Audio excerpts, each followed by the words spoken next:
ভবিষ্যতে মানুষ আর বাচ্চা জন্ম দেবে না, কারণ তারা নিজেরাই চিরকাল বেঁচে থাকবে।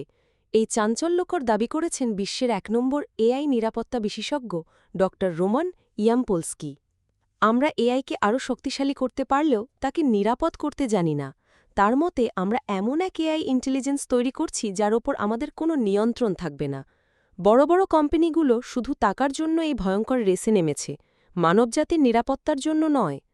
তিনি বলেন, প্রথম ৫ বছর আমি ভেবেছিলাম আমরা নিরাপদ এআই তৈরি করতে পারব, কিন্তু আমি যত গভীরে গেছি ততই বুঝতে পেরেছি যে এর প্রত্যেকটি অংশই সমাধান করা অসম্ভব। তার মতে এআই এর ক্ষমতা বাড়ছে এক্সপোনেনশিয়াল গতিতে, কিন্তু এর নিরাপত্তার উন্নতি হচ্ছে খুবই ধীর গতিতে। এই গ্যাপটাই আমাদের ধ্বংসের কারণ হবে। ২০২৭ আর্টিফিশিয়াল জেনারেল ইন্টেলিজেন্স বা এজিআই চলে আসবে। কম্পিউটারে করা যায় এমন প্রায় সব চাকরি, যেমন কোডিং, ডিজাইনিং, লেখালেখি, অ্যাকাউন্টিং স্বয়ংক্রিয় হয়ে যাবে। ৯৯% বেকারত্ব দেখা দেবে। ২০৩০ হিউম্যানয়েড রোবট চলে আসবে। শারীরিক পরিশ্রমের চাকরি যেমন প্লাম্বার, ড্রাইভার, ফ্যাক্টরি কর্মী শেষ হয়ে যাবে। তিনি বলেন, এরপর আর কোনো প্ল্যান বি থাকবে না, কারণ এআই সব নতুন কাজও শিখে ফেলবে। ড রোমান বলেন, অর্থনৈতিক সমস্যাটা হয়তো সমাধান করা যাবে, যেমন ইউনিভার্সাল বেসিক ইনকাম, কিন্তু আসল সমস্যা হবে মানসিক। মানুষ তার জীবনের উদ্দেশ্য হারিয়ে ফেলবে। অবসর নেওয়া মানুষেরা যেমন অবসাদে ভোগেন, তেমনি কর্মহীন এক বিশাল জনগোষ্ঠী তৈরি হবে যা সমাজে ভয়ঙ্কর বিশৃঙ্খলা সৃষ্টি করবে। ২০৪৫ সালের পর যা ঘটবে তা আমাদের কল্পনারও বাইরে। সিঙ্গুলারিটি হল সেই মুহূর্ত যখন এআই এতটাই উন্নত হয়ে যাবে যে সে নিজেই নতুন প্রযুক্তি তৈরি করতে শুরু করবে। তখন প্রযুক্তিগত উন্নতি এত দ্রুত হবে যে মানুষ আর তার সাথে তাল মেলাতে পারবে না। ড রোমান বলেন, এই মুহূর্তের পর কি হবে তা ভবিষ্যৎবাণী করা অসম্ভব। ঠিক যেমন আপনার পোষা কুকুরটি বুঝতে পারে না আপনি কেন পডকাস্ট করেন। অনেকেই বলেন, বিপদ দেখলে এআইকে আনপ্লাগ করে দেব। ড রোমান বলেন, এটা একটা বোকা ধারণা। একটি সুপার ইন্টেলিজেন্স সিস্টেমকে আনপ্লাগ করা আর ইন্টারনেট বা বিটকয়েন নেটওয়ার্ককে বন্ধ করে দেওয়ার মতো অসম্ভব।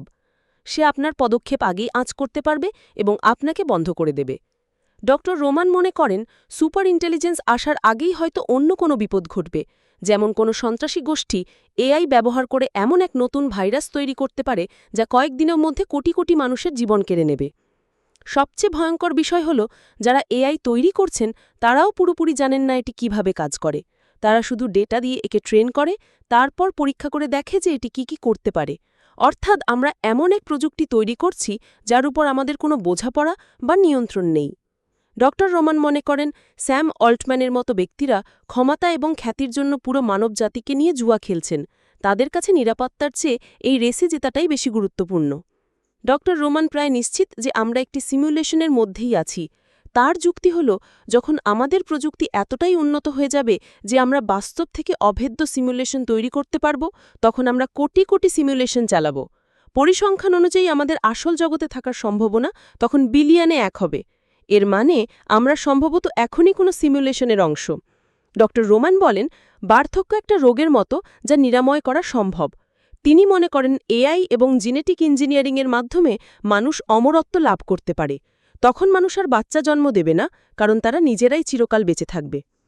অর্থনীতিতে নোবেল পুরস্কারপ্রাপ্ত অর্থনীতিবিদ ডগলাস ডায়মন্ড বলেন, ভবিষ্যতে বিটকয়েনই হবে একমাত্র দুর্লভ সম্পদ। সোনা বা অন্য যে কোনো সম্পদের যোগান বাড়ানো সম্ভব, কিন্তু বিটকয়েনের সংখ্যা ২১ মিলিয়নে সীমাবদ্ধ। তাই দীর্ঘমেয়াদের মূল্য বাড়তেই থাকবে।